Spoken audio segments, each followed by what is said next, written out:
Yo, what's up, dog? This is Randy Johnson, and today I'm going to be going over our Dynasty League top 10 rankings. We're going to go over the first round of our 10-team Dynasty League for ESPN's traditional 5x5 category scoring. If you want access to this league, you want to join, email me at jmorkanj@gmail.com.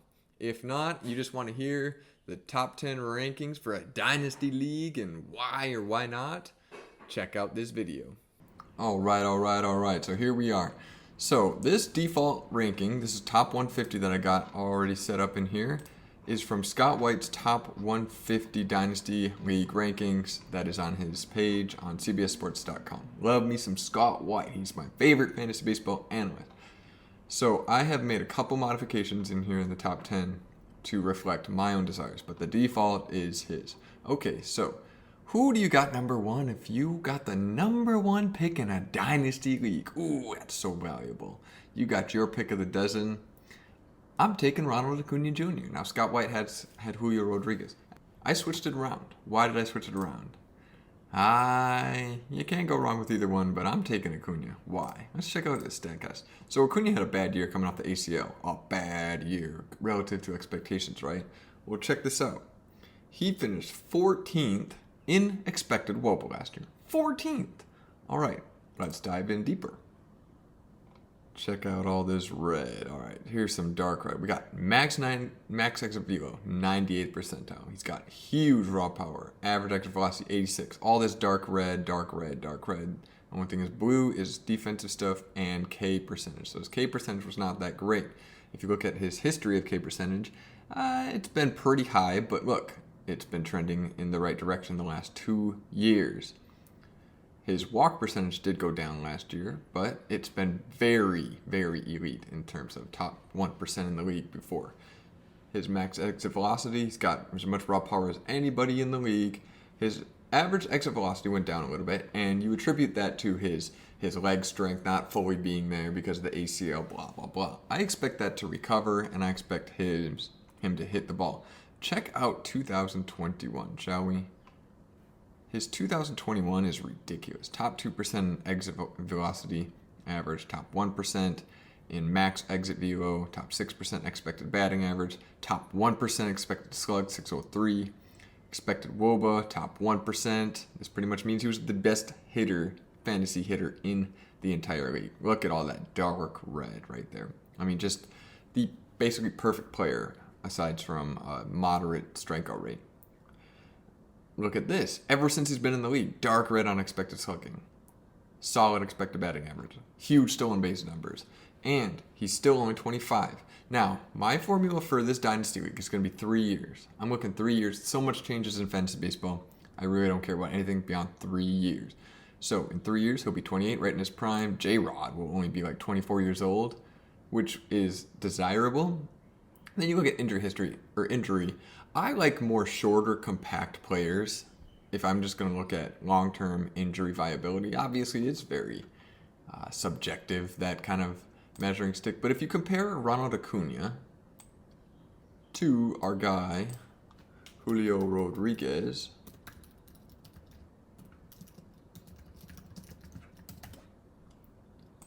check this out. He's 6'3", 228. He's a big dude. J-Rod's a big dude. Now, he is super fast. 98 sprint speed. Faster than Acuna, definitely. Although Acuna, his running went down a little bit. So if he gets his speed back, he'll be right there with the top elite percent in the league, which I expect him to do. He still stole a ton of bases last year. But J-Rod, you compare him. I think that Acuna actually has better chance to stay long-term healthy than J-Rod. J-Rod missed some time last year. He's a bigger dude. I expect maybe his speed, no time soon will his speed deteriorate, but the holes in his game are a little bit more pronounced, and that's just worse strikeout and whiff percentage. If you compare lower whiff percentage for Acuna, chase rate, he doesn't have the plate discipline that Acuna does at this point in his career. Did not walk very much, whereas Acuna did. So that's where I give a slight edge to Acuna in the batter's box right now. I think they're a wash speed-wise. They could both steal 40 bases or more this year. And Julio Rodriguez obviously had a great year last year as a 21-year-old. But does he go up, or does he have a sophomore slump as pitchers adjust to him, pitch him different, pitch him as a feared baseball hitter that he is. I think that there's a chance that he can regress this season, a la Carlos Correa. Remember, Carlos Correa came up to the league. He was the greatest thing since sliced bread. The next year, it was a great year for him, but not as good as his rookie season. I think that could happen for J-Rod. Whereas I think Acuna is just in his prime. I think this guy has the chance to be the number one overall player, not only this year, but years to come. He's the complete package. I expect his power to come back. I expect his more speed. Batting, there's no holes in his game, except a little bit bad strikeout percentage, but he makes up for it because he hits the ball so often and so hard. Not only that, but he's in a more hitter-friendly ballpark. Not only that, but he's in a much better lineup. Seattle is not a good hitter's ballpark at all. Not only that, but you can never count on the Mariners, although they've improved recently, but they do not have nearly the offense that Acuna has. Acuna's going to have more plate appearances because his team's going to round out through the batting order more often. The more I talk about it, the more slam dunk this is. I'm taking Acuna as my number one overall player. All right. Now, after that, I will take Julio Rodriguez because the upside is just ridiculous. He's so young. He's got speed. The difference between these top two and the rest is the speed. These guys are fast, and they are young, and they are powerful. So, can't go wrong with either one. I'm taking Acuna number 1. Juan Soto number 3. Now, it depends on our league. Now, this league, as you can see, we might be switching it to an on-base percentage league instead of batting average. That would have a huge effect on Juan Soto's value. He's already the number 3 player valued right now, but that's something to look at. Now, I think there's a tier here, and the tier is the number 1 through 7. If it was a redraft league, Shohei Ohtani would obviously be number 1. It's just that he's a little older than all these players. You don't know with the long-term health if he's going to hold up because he bats every day and he pitches every 5th day, every 6th day. You just don't know if he's going to hold up. So far, he has the last 2 years. If you could project that going forward, he'd be my slam dunk number 1 overall player. But he's a player, if I have a, now it's a 10-team league, if I have a top 7 pick, I will not be upset at all. I think there's a tier drop-off after Ohtani. And that would be Kyle Tucker, Rafael Devers. Actually, I'm taking Devers. I don't know. I should have saved. I'm taking Devers over Kyle Tucker. And then Jose Ramirez. That is accurate. All right. So, here we have Juan Soto. Let's talk about Juan Soto. This dude's an absolute beast, man. This dude's an absolute beast. StatCast loves him. Let's just go back to his page. He was the 4th in expected WOBA. Expected slugging of 501. Expected batting average of 266. Now, he went to Petco Park, which is pitcher friendly, as we all know. But you just look at the career numbers so far, it's freaking ridiculous. 2021 was a great year. If this turns into an on-base league, he definitely is going to be bumped up. He might be bumped up over Julio Rodriguez in that case. In my opinion, Juan Soto is a complete package except for speed. I love me some Juan Soto. I feel like it's a safe pick. You're going to have the runs, the RBIs. He's in an absolutely loaded lineup, so he's just going to have, I think he can have 250 plus runs and ribbies potential. Obviously, that's a ceiling, but I think that if anyone's going to do it, it would be Juan Soto. I mean, he could score so many runs just off the walks in that lineup. It's fun. It's fun and scary to think about. I'm talking like 140 runs, 110 RBIs he could do. And Yordan Alvarez, I love this dude. You guys, this is the number 2 hitter of last year. Obviously, him and Judge, he was right there, 1 point behind Aaron Judge in expected WOBA. If that tells you anything about how he was impacting the ball. Let's check out Yordan Alvarez's freaking StatCast page. Is freaking, need I say more? 100, 99, 100, 100, 100, 196. There's no blue in his offense except his sprint speed, obviously. He's the perfect hitter. Walk percentage. Doesn't strike out. He walks like the best hitters in the league. Impacts the ball more often and harder than anybody in the league. 1 point behind Aaron Judge, who hit 61 freaking home runs. Expected batting average of 329 last year. Now, this was not the first year. He's done some ridiculous stuff. He's always been just dark red across the board. He's still super young. He's going to DH a lot, hopefully stay in the lineup, in a stacked lineup, right in the middle of a stacked lineup. Yordan Alvarez, I will not complain if I get a pick and these guys are off the board and I have to pick Yordan Alvarez. He's a slam dunk. I just think he's potentially the left-handed version of Frank Thomas. He's so freaking good. No worries about Yordan Alvarez at all. Obviously, he would not give you value in stolen bases, however. Now, my next pitch player is Vladimir Guerrero Jr. Now, one thing to note about Vladdy, he plays. Look at that, 2 straight 160-game seasons, played every game of the pandemic season. This guy, in a down year, he hit 32 homers, drove in 97, scored 90, 274. In a down year, I do not expect that to happen again. He's so freaking good. I think another year or 2 or 3 or 4 or 5 like this could be in store for Mr. Vladimir Guerrero Jr. Keep in mind, he had an 80 grade hit tool when he was in the minor leagues. I think Vladimir Guerrero is that dude. He's in a stacked lineup, and that's just a plug and play for years and years to come. Could be a 10-year player on your team, literally. All right, now here's where you get a little bit questions. You have top 5 pick, you're good. Make your pick without even looking at it. You're good to go. Number 6, Fernando Tatis could be the number 1 player if he is healthy. But he played 84 games his rookie year, 59 pandemic season, and he missed a month in 2021. But in that 2021 season, he was having a historic season. I mean, this dude is ridiculous. I'm talking, you guys don't even...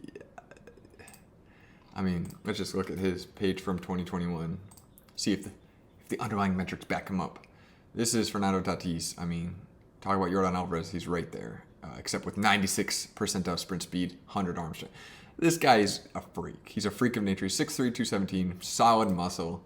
You do worry about the injuries there. He had a ton of injuries in the past couple years that just ruined his season, even if he wasn't suspended. Suspension is not something I'm worried about at all. Tatis is just, but he is young, immature. He's brash. I do worry about his play style, about his pitchers don't like him. They hit his ass. I expect Tatis to miss games throughout his career. That is why he is number 6. If everything clicks, he's number 1 player. Great.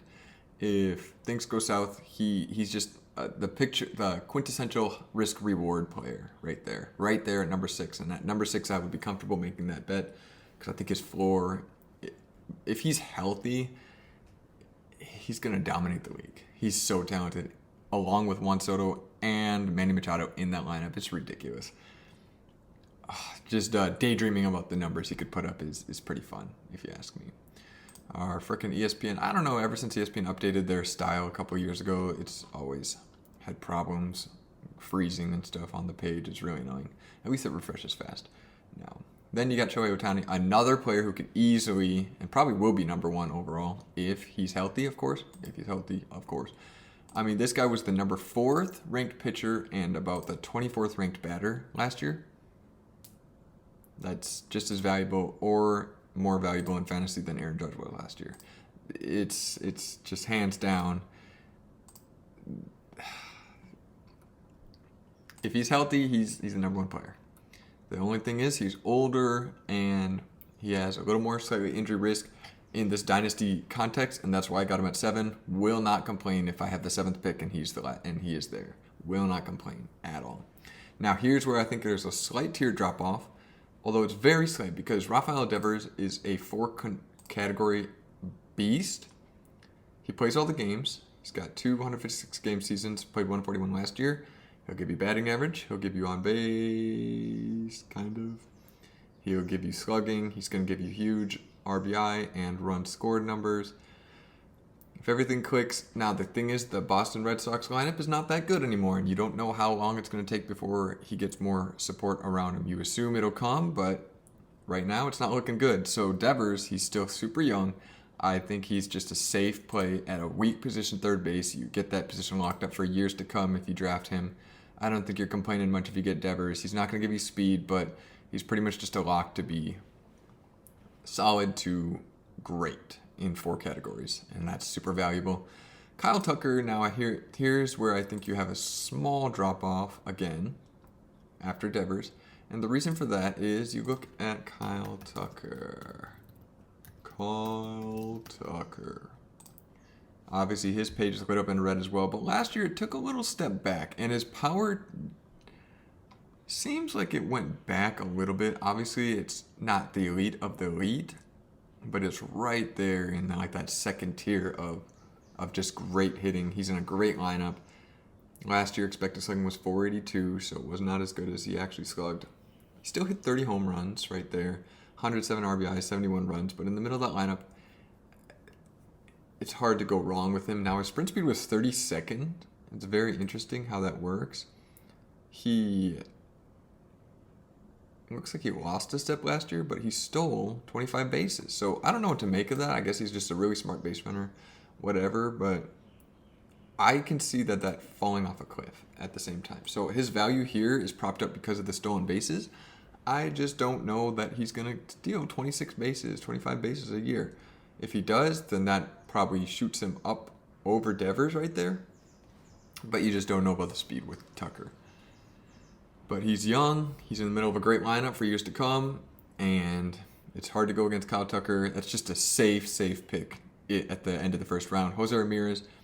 Now, Jose Ramirez, he was injured in the second half of last year and still put up these ridiculous numbers. 126 RBIs, 90 runs, 29 homers, 280 batting average, and 20 stolen bases. This guy's an absolute beast. The only thing is he's getting older. He's 30 years old. He'll turn 31 at the end of this year. So that's the only reason why he's knocked down. If he was younger, he'd be higher up on this list, but he's not. But once again, for 3 years, you got him for his age 30, 31, 32 season. I'll take Jose Ramirez. I don't think there's a big drop-off coming. I think he'll be a beast for those 3 years and maybe even longer. He's just such a great player. Thanks for watching, everybody. If you like what you see and you want more, just like and subscribe. I'm going to be releasing a round-by-round video going over just like that of every single player so that you feel comfortable with your knowledge base and getting ready for your Dynasty draft. This is very important. It's the most important draft you're ever going to do because this is a Dynasty first-year draft. You got to make sure that you hit on these guys so you can have a player on your team for the next 10 years. All right, with all that said and done, see you on round 2. Peace.